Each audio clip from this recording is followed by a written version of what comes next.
अस्सलाम वालेकुम everyone, Fatima is here. कैसे हैं आप सब? आई होप आप सब ठीक होंगे, खुश होंगे, आबाद होंगे। Welcome back to my channel and welcome back to my new video. आज मैं आई हूँ अपने एक ऑर्डर के साथ और इस केक की बहुत ही इंटरेस्टिंग स्टोरी है। थोड़ी सी वो भी स्टोरी भी सुनेंगे और बाकी केक तो सिंपल सा ही था। उस केक से रिलेटेड जो है ना, मैं सारी डिटेल आप लोगों को बताऊंगी। ये 1 पाउंड चॉकलेट मूज़ केक है, ठीक है। अब जो फज और मूज़ उसमें थोड़ा डिफरेंस बताती हूँ आपको। बाकी ये जो स्पंज है ना, ये 2x के साथ मैंने रेसिपी बनाई थी। 4 इंच के पैन में मैंने बेक किया था क्योंकि मुझे हाइट चाहिए थी केक की। और जो 5 इंच में अगर हम बनाते हैं ना अपना 1 पाउंड का, वो इतनी हाइट नहीं मिलती। अकॉर्डिंग टू जो केक सैम्पल था कस्टमर की तरफ से, उसके अकॉर्डिंग मुझे हाइट चाहिए थी। इस वजह से फिर मैंने 4 इंच जो बेंटो केक का साइज़ होता है ना, उसकी मैंने ये 4 लेयर्स करके तो 1 पाउंड का केक इसमें बनाया था। 8 इंच का केक बोर्ड था। अच्छा जी, अब मैंने ये व्हिपिंग क्रीम के अंदर हल्का सा येलो कलर ऐड किया था, ठीक है। बिल्कुल कह लो कि पिंच कह लें, क्योंकि मुझे वाइट बटर क्रीम अच्छी नहीं लगती और थोड़ा सा उसको रॉयल लुक देने के लिए थोड़ा सा मुझे ना पेल कहते हैं ना, बिल्कुल मिल्की सा येलो कलर, वो मैंने डाल के व्हिप ग्योर का मैंने डाला था। तो ये कलर आपको ना दूर से बड़ा फिर प्यारा अट्रैक्टिव लगता है। और इस केक की स्टोरी ये थी कि सबसे पहले मैं आपको मूज़ और फज का डिफरेंस बता देती हूँ। जो मूज़ होता है ना, जो मैंने बनाया है, उसमें क्या होता है, आप गनाश बनाते हो सिंपल, या तो डेयरी क्रीम से बना लो, लाइक ये व्हिपिंग क्रीम ऐड करके बना लो जो भी रेशो है, या आप नॉन डेयरी क्रीम से जो है वो बना लो। अब डेयरी और नॉन डेयरी में क्या डिफरेंस है? डेयरी क्रीम जो जैसे दूध वगैरह से जो क्रीम बनती है, लाइक ये मिल्क पैक हो गई, ठीक है, जो हमें मिलता है 200 ग्राम का, वो होता है। और जो नॉन डेयरी होती हैं, जो मतलब अदर देन मिल्क वगैरह हम यूज़ करके बनाते हैं, फैट्स जो होते हैं, लाइक जैसे ये व्हिपिंग क्रीम हम यूज़ करते हैं, ठीक है, उसको नॉन डेयरी कहते हैं। तो अगर हम नॉन डेयरी से बना रहे हैं, डेयरी से हम गनाश बना रहे हैं, ठीक है, गनाश बनाने के बाद आपने उसको कूल डाउन करनी है और आपने अपनी क्रीम को व्हिप करके उसके अंदर गनाश ऐड कर देनी है। तो इसको थोड़ा मूज़ का टच, अगर आप बहुत ज़्यादा गनाश ऐड कर रहे हैं तो ये थोड़ा सा फज की तरफ भी चला जाता है फ्लेवर, अदरवाइज़ ये होता मूज़ ही है क्योंकि इसमें हम व्हिपिंग क्रीम ऐड कर रहे होते हैं, ठीक है। अच्छा जी, अब जो होती है फज, फज क्या होता है, वो आप अपनी डेयरी क्रीम के साथ बनाएं, जैसे मिल्क पैक, ऑलपर, नूरपुर जो भी है, उसके साथ बना के रखें, तो वो आपका फ़ज है। उसके अंदर कुछ भी आपने अपना डेयरी नहीं ऐड किया। कुछ लोग क्या करते हैं, अपनी जो फ़ज है उसको थोड़ा बीट कर लेते हैं जब वो ठंडी रूम टेम्परेचर पे आ जाती है, ठीक है। उससे ये होता है उसका कलर थोड़ा लाइट हो जाता है। और जब आप बीट करते हो ना, थोड़ा सा डेयरी क्रीम जो होती है जैसे व्हिपिंग क्रीम, ठीक है, वो आप थोड़ी सी डाल दें, नॉन व्हिप हुई हुई, तो वो उसका कलर भी आ जाता है, उसको अप्लाई करना भी ईजी हो जाता है। ये आपका व्हिप्ड फज बन जाता है। अगर आप व्हिप कर रहे हैं, अगर नहीं करें वैसे यूज़ कर रहे हैं, तो वो आपका सिंपल फज बन जाता है, ठीक है। गनाश और फज में भी डिफरेंस पता चल गया। गनाश कुछ डेयरी क्रीम से लोग बनाते हैं, ठीक है, कुछ लोग नॉन डेयरी से भी बना लेते हैं। हर एक ने अपना एक कॉन्सेप्ट रखा हुआ है, ठीक है जी। अब ये सारी बातें हैं। अब केक पे थोड़ा सा ये हुई हुई थी, लाइक ये केक नाइफ़ वगैरह से बना हुआ था, थोड़ी पेटल्स वगैरह बनी हुई थी, कस्टमाइज टॉपर था, ठीक है। ये केक जो है ना, लाइक अगर कल जाना है तो इन्होंने ना कोई 3 दिन बल्कि 1 हफ़्ता पहले ही मुझे बता दिया हुआ था।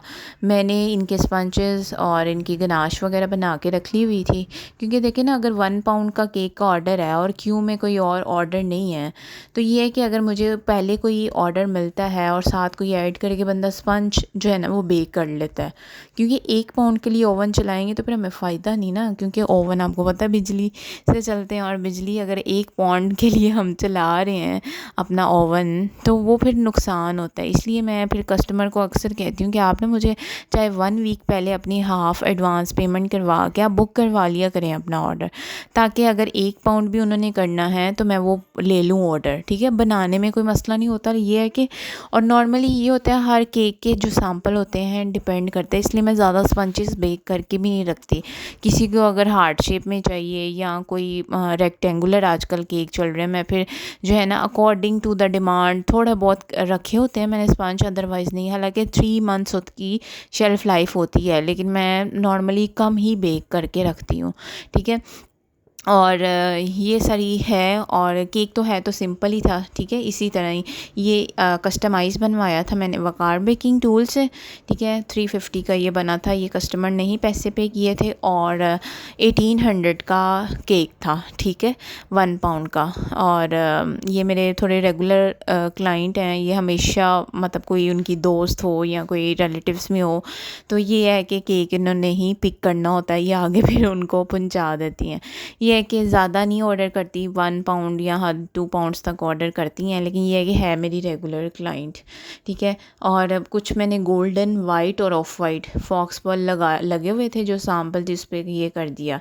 और अच्छा, स्टोरी जो मैं सुना रही थी केक की वो बीच में ही रहेगी कि लाइक कल मैंने अगर केक देना है ना तो 4-5 बजे वो मुझे बता रही हैं कि उनकी ना मतलब जिनका केक है तो उनकी कोई डेथ हो गई है। और हम जो है ना उनकी पेमेंट भी होगी हुई थी, तो मैंने भी स्पंचेस पे कर लिए। शुक्र है मैंने लेयर नहीं किया हुआ था केक, क्योंकि जो मूस वाले होते हैं ना उसको आप अगर लेयर करते हैं तो फिर 2-3 दिन ही आप उसको रख सकते हो। लेकिन जो चॉकलेट फज केक होता है, अगर आपका कोई इस तरह का इंसिडेंट आ जाए तो आप क्या करें, क्लिंग रैप करें बहुत ही अच्छे तरीके से, तो आप उस केक को फ्रीज़ कर दें। बटर क्रीम केक भी फ्रीज़ हो जाते हैं, चॉकलेट केक भी फ्रीज़ हो जाते हैं, लेकिन ये क्रीम वाले केक है ना ये नहीं होता है। इसलिए जो है ना ये सारी चीज़ें, तो शुक्र है मैंने नहीं किया। मैंने कहा आप तसल्ली रखें, आपकी चीज़ें मैं फ्रीज़ कर दूँगी, लाइक जो गनाश बनी हुई है, जो केक वगैरह बना हुआ है, ठीक है, स्पंचेस, ठीक है। तो आपको जब हो आप मुझे ना 2 दिन पहले बता देना, ठीक है। अब उन्होंने मुझे लाइक रात के कह लो कि सेकंड टाइम ही ना कोई 5-6 बजे, जब ये नेक्स्ट अब उन्होंने करना था ना मुझे बताना था, तो कहती ये हमें कल चाहिए 2 बजे दोपहर को। मैंने कहा ये अब इतनी जल्दी लेट भी नहीं हुआ केक, सम टाइम इतना मॉइस्चर है ना बाहर, अजीब से ही मॉइस्चर है। और फिर मैंने चीज़ें निकाली, वो धोई रात को ही मैंने उसको करके, फिर सुबह उठ के केक तो सिंपल ही था, बस इसको फटाफट मैंने फाइनल कोट करके तो फिर ये डेकोर वगैरह करके ना मैंने पूरे 12 बजे रेडी कर दिया।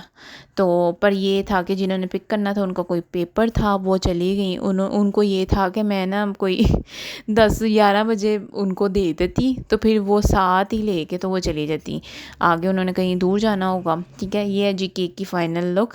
और आगे मैं आपने भी ज़रूर कमेंट में बताना है कि आपको केक कैसा लगा है, और मेरी जो थोड़ी सी मैंने आपको इन्फॉर्मेटिव चीज़ें बताई हैं वो आपने मुझे लाजमी कमेंट में बताना है कि उससे कोई फ़ायदा हो रहा है कि नहीं हुआ, ठीक है। और आजकल जो है ना चॉकलेट केक ही स्टेबल रह रहे हैं, फ्रेश क्रीम जो है ना वो बहुत, लास्ट मैंने एक वीडियो शेयर की थी, मैंने विपिंग क्रीम के अंदर ना वाइट गनाश डाली थी 2 टेबल स्पून, तो उससे भी केक बहुत स्टेबल रहा था। ये उससे पहले का केक है, ठीक है। वो बाद वाला केक मैंने पहले शेयर कर दिया, तब ज़रा गर्मी फिर भी ह्यूमिड नॉर्मल था कि ये मेरी क्रीम स्टेबल थी, लेकिन तब तो है ना जब मैंने ये जो लास्ट केक किया ना तब तो बहुत ही ज़्यादा रनी हो रही थी। तो एंड पे ये मैंने कर दिया, ये कुछ लाइन लिखवाई थी वो मैंने नीचे लिख दी। और इस केक में ना मैं आप लोगों को बहुत ही जो आगे ना एक दिखाती हूँ, इटालियन कस्टर्ड है, ठीक है। ये भी मेरी एक डिश जानी थी और 6 ग्लासेस थे, लोग मतलब रिलेटिव्स में ही था, मतलब उन्होंने कहा था हम पे कर देंगे, ठीक है। तो वो इटालियन कस्टर्ड है, ये मेरा बहुत फेमस लाइक एग यॉक से मैं बनाती हूँ, ठीक है।